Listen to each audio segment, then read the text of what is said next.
Hey Paul, how you doing today?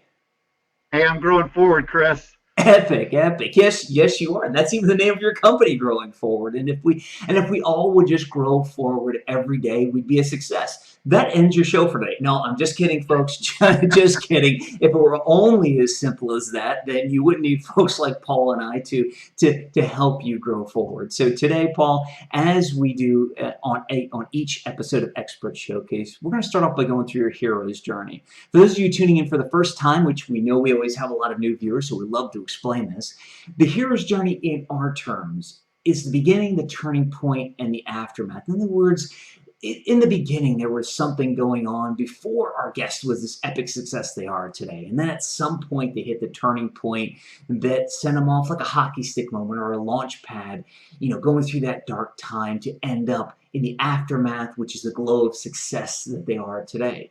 So, Paul, start us off by giving us a quick overview of your hero's journey. Yeah, well, I grew up as an only child, which is like being a firstborn on steroids, they say.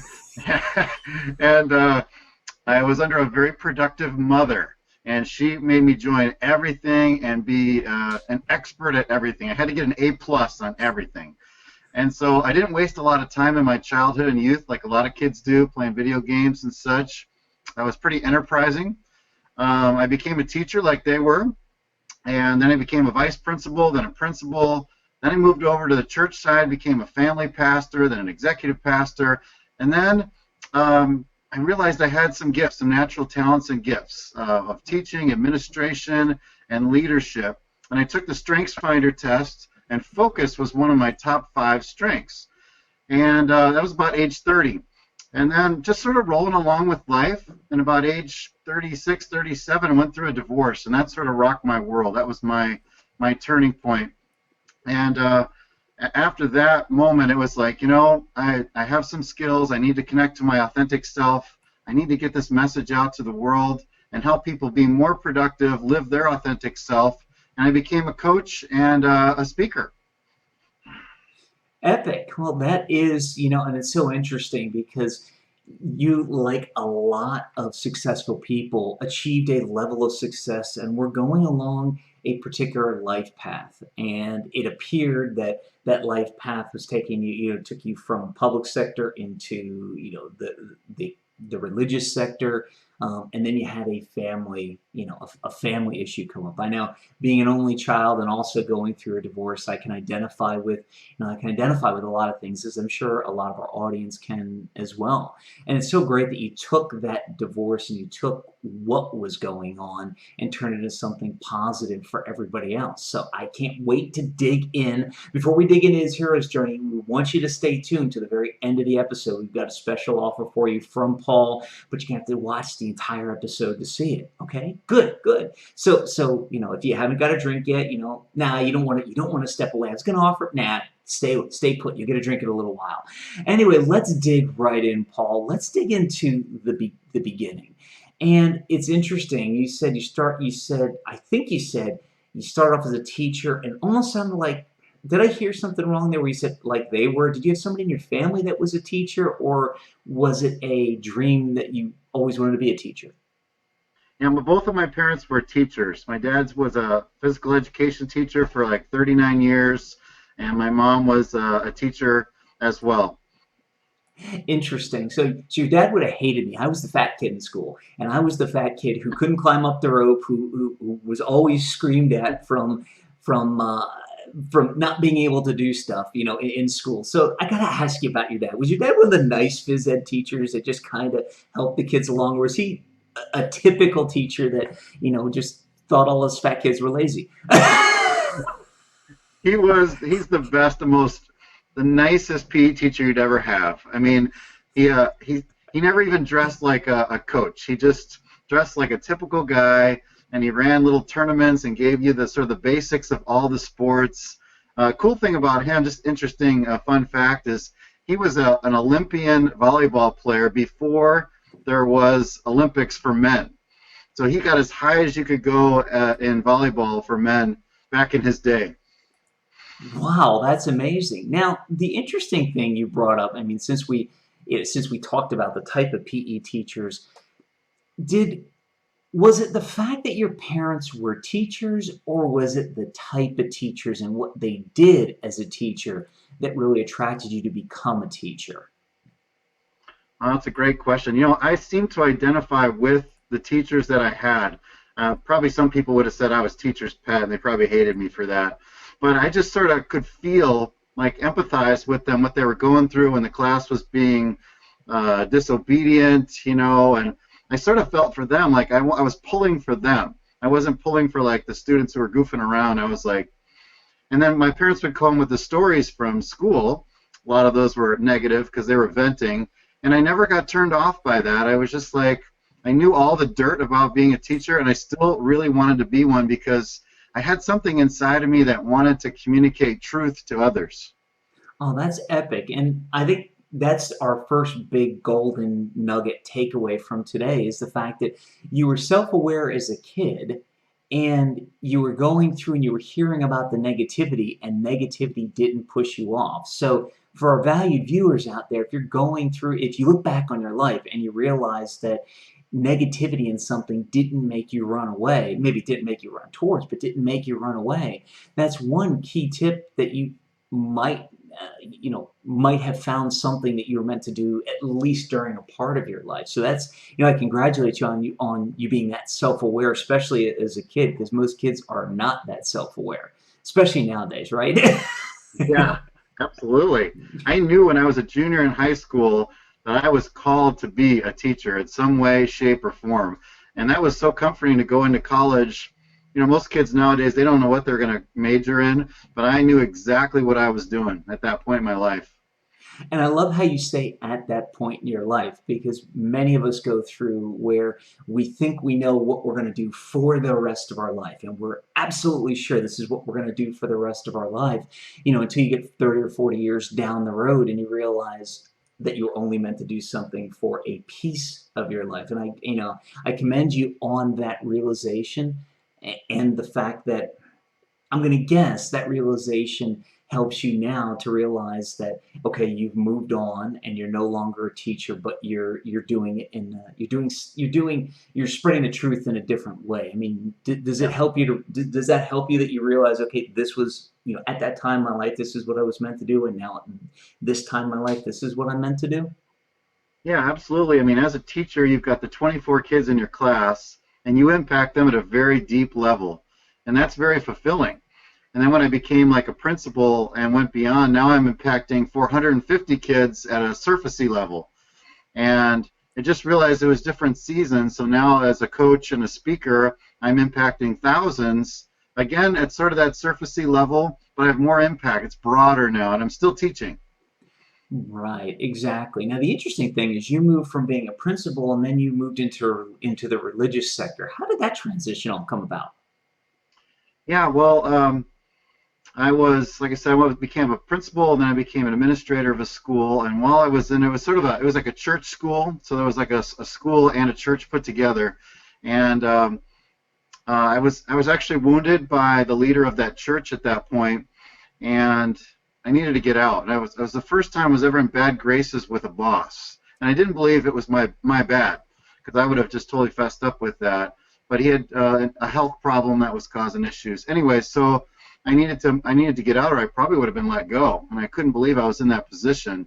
So I moved back to now where I am here in Eastern Washington, and because there was a job that came looking for me, and it was being a family pastor. So it was like they said, you've got this education background. We need people to work with the parents of our students here at the church, because the children and youth people are working with the kids, but nobody's working with the families to keep them together.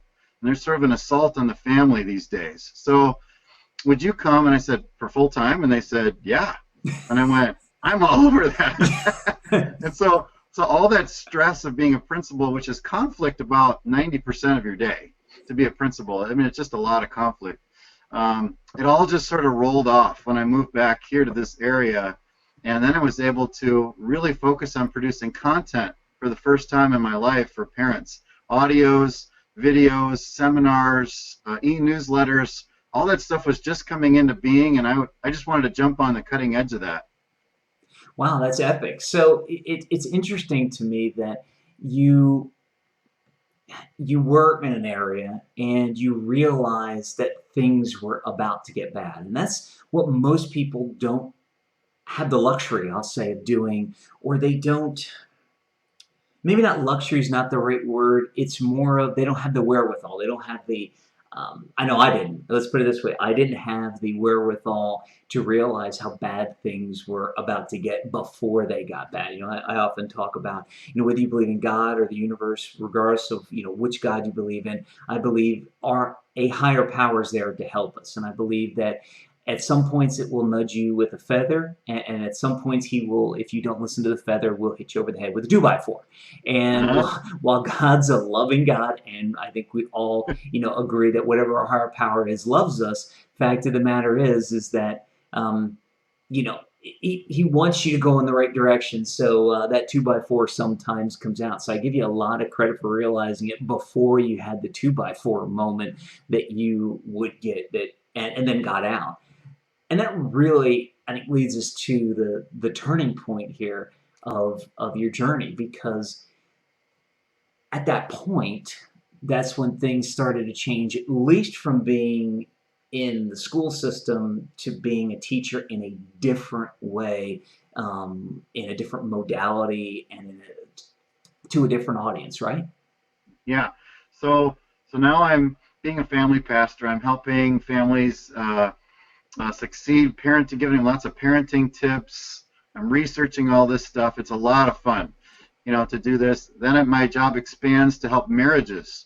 So I start doing premarital education with couples and officiating weddings, and I'm loving that too. That is so much fun to be a part of people's life during that time. And my mantra on that is, people spend thousands of dollars on their wedding, which lasts 20 minutes, and they spend very little time preparing for their marriage, which ideally should last a lifetime. So Yeah. it was sort of a weird how our society has moved that around. But anyway, so yeah, so I'm cruising along with this, and I've been married. I've got 2 kids. They're 6 and 3 at the time, and all of a sudden, my wife comes home from she gets a job. She says, I don't want to be a stay-at-home mom, and she goes to get a job. I said, great. She comes back from her first business trip and says, I don't want to be married anymore. I don't share your faith. I never want to be married in the first place, and I want to date other men, and I'm done. And that just blew me out of the water. Just pulled the rug right out into me. I'm a family pastor. I'm officiating weddings. It's the biggest church in town, and now what? Blew me Yeah. away. Yeah, I'm quite sure, I'm quite sure it did. And it's always so. I went through my own divorce, so I know from at least a small standpoint how shocking those words can be to you. From a standpoint of the fact that you were a family pastor and you were teaching families, adults and kids, and teaching them how to stay together, what was your, I'll say, gut reaction when you first heard that? Was there any self doubt there? Was there, what thoughts did you go through right at that point? Well, it felt like, well, there was shock. Whenever you get bad news, you start with the shock thing and denial, like, this can't really be happening. And in fact, I even kept it a secret from the church for a month and a half, until my body was starting to go into like panic attacks, and I couldn't live authentically keeping that a secret. But I couldn't believe that the word separation and divorce were being associated with me. And so that was what was happening inside of me. I was just starting to fall apart. Like, I can't believe this is happening. It was humiliating. I felt shame, and yet there was no conversation for reconciliation. So I couldn't do anything about that either. So it felt sort of like trapped.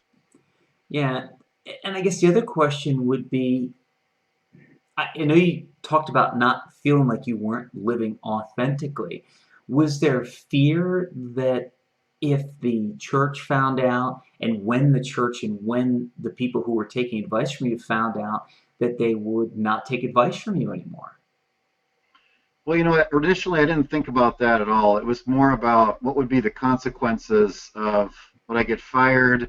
Would I would my name get smeared around town? that was really the initial. It wasn't more about the rippling effect of my influence up to that point.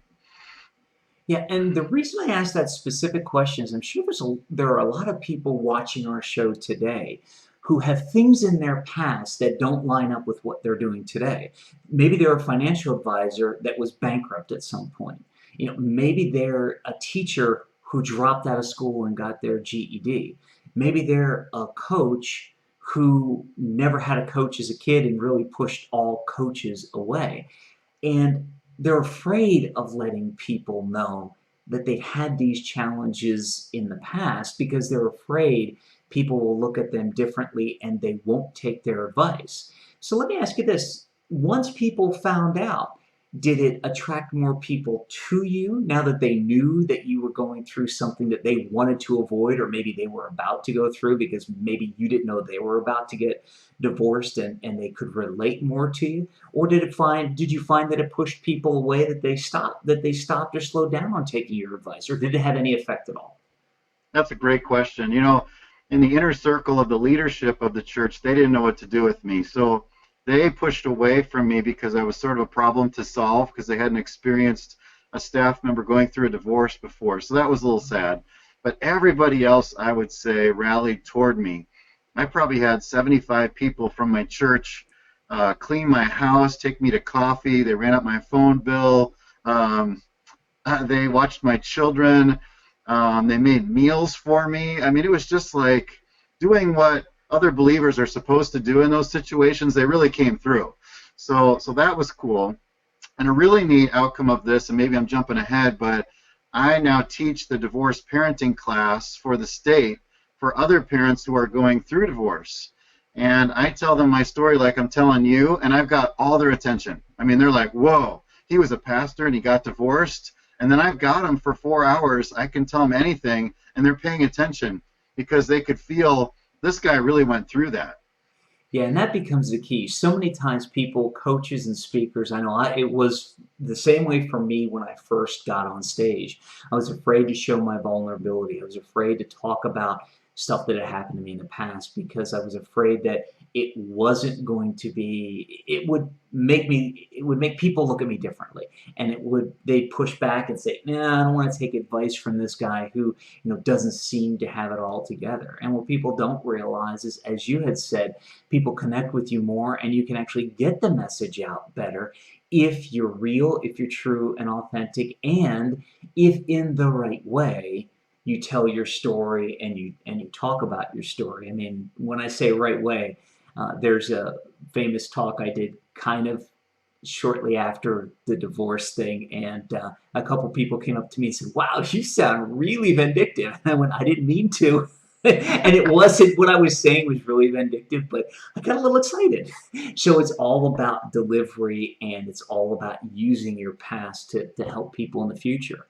So during your turning point, we're going to wrap up the turning point here in a second and move on to the aftermath. In this turning point, you've got the turmoil of the church leadership not standing behind you, and you've got the positive effect of the congregation standing behind you. What was the whole end result of that, and how did it affect, how did it start your journey? Because I think this is what started your journey into the aftermath. So what was the end result of all that, and how did it start your journey into the aftermath? On the employment side, I was I was sort of like stripped of anything to do with family. Like I was on the radio, I was writing an article in the newspaper. I was the president of the National Association of Family Ministry, and I was told to get out of all of those things, and just heal. And there's probably some wisdom in that, to heal and don't tout yourself as the expert when you're in the middle of your darkest moment. So I got that, but I felt like I was being punished for everything. Like she left, and I was taking the brunt of all of it. So I had to come to a sort of acceptance about that. So in that horrible, dark time, I really just dove into pursuing my personal healing. And I pursued 11 things. It ended up being 11. It wasn't a magic 11, but 11 things that I teach now of how to recover. Things like journaling. I thought, oh, guys don't journal, that's something girls do. But I really got into journaling my feelings to get it out, a place to protest. I got good counseling, to get me through this. Of somebody who didn't know me in town, really helped me through it. I got more male friendships. I got 3 hobbies that I never had. I didn't even know I liked golfing, hiking, and biking. Are now my 3 hobbies. But I wasn't living that out before while I was married. So I did 11 things, and I just focused that whole year on recovery. And I'm a goals guy, and my one goal was recover and get my kids through this dark time. So that was my transition time to launch out of that divorce. Epic. So one last question before we go into the aftermath. Did you end up, I'll say, gracefully exiting or leaving that position, or was it a mutual decision, or did something else happen to get you to move on from the church into starting your own business? Well, they were gracious with me and let me stay on in a different position, but I wasn't being tapped there in my 3 gifts: leadership, administration, and teaching. I was sort of in a back office, so to speak, but I was starting to coach small group leaders. Our church has small groups, and it's where people do Bible studies and they grow, and so I was starting to coach the leaders, which got me really excited about coaching. So there was a little seed of something there for the future.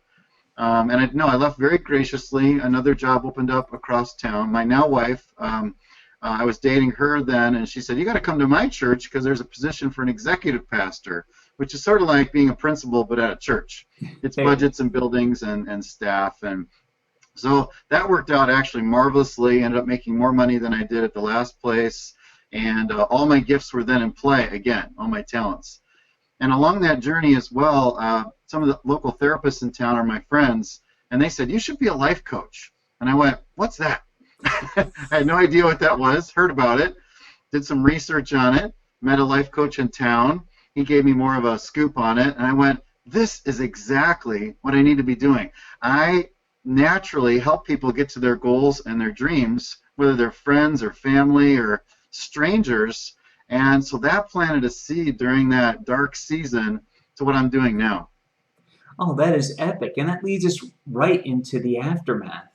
Because when you moved on from the first church to the second church because your gifts weren't being, what I heard was you moved on partially because your gifts weren't being used. Yeah. And the amazing part about that is you had to be aware enough of yourself to realize what your gifts were.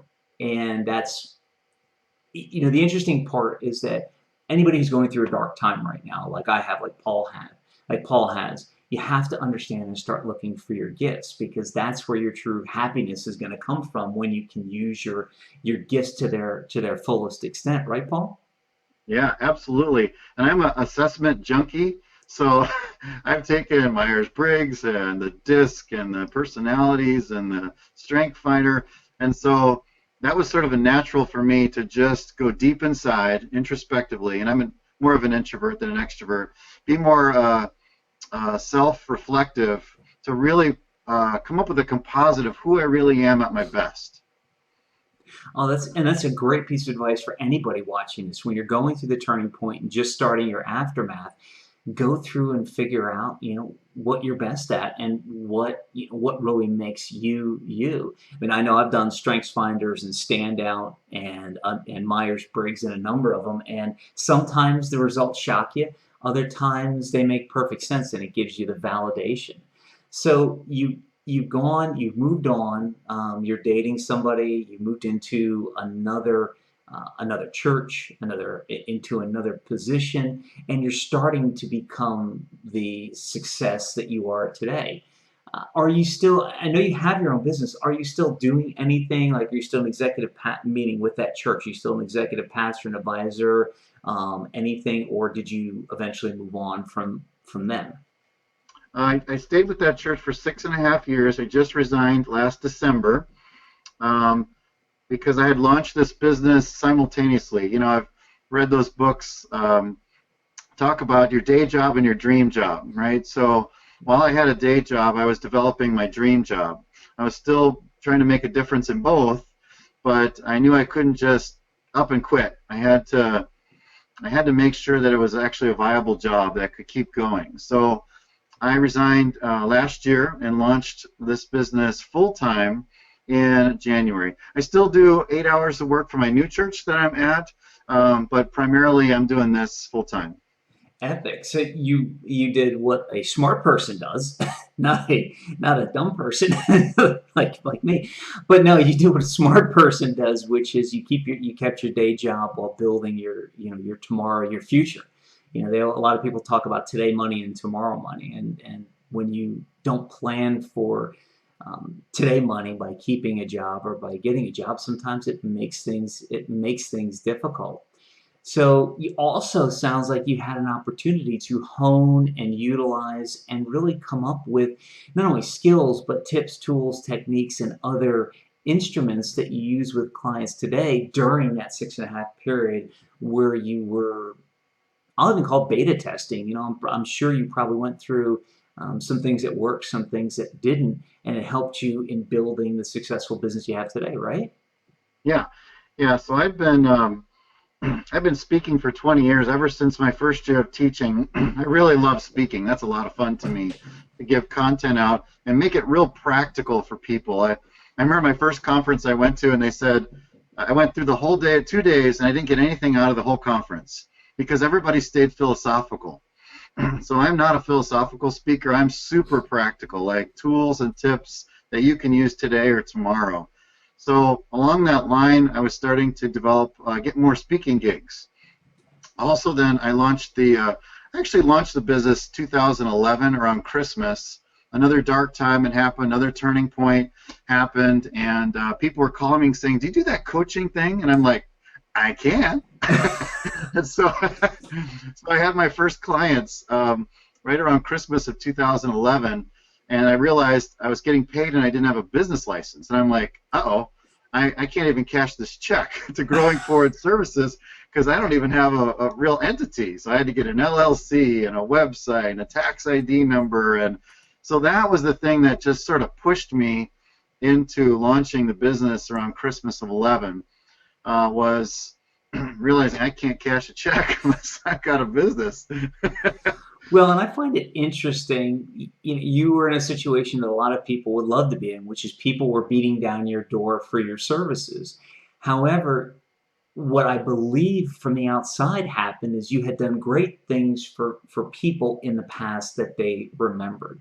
Whether you charged them for it or whether you didn't, whether it was part of the church or whether it wasn't, you had made a difference in their lives and you'd interacted with them in some point, and they thought of you when they had an issue that they needed coaching on or when they had some help. Is that a fair thing to say on why they came to you? Chris, I've never actually thought of it. That was very insightful because that is true. These were people in the past that were linked to me through either the school or the church, or they knew of me from the community, and they were the ones that came calling. So, I never really thought about that, but that's true. There was some kind of link from the past that came to the present, and they became my first coaching clients. Yeah, and it's interesting because that's what a lot of people miss. A lot of people have great ideas. A lot of people are great speakers.